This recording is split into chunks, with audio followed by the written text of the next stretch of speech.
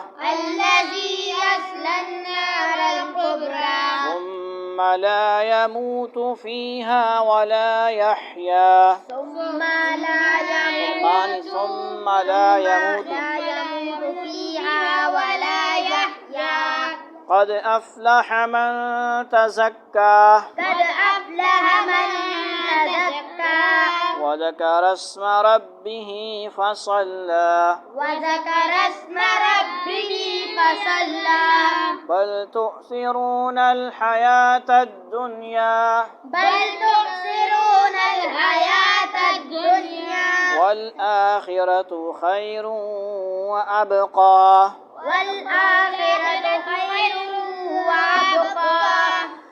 إن هذا لفي الصحف الأولى صحف إبراهيم وموسى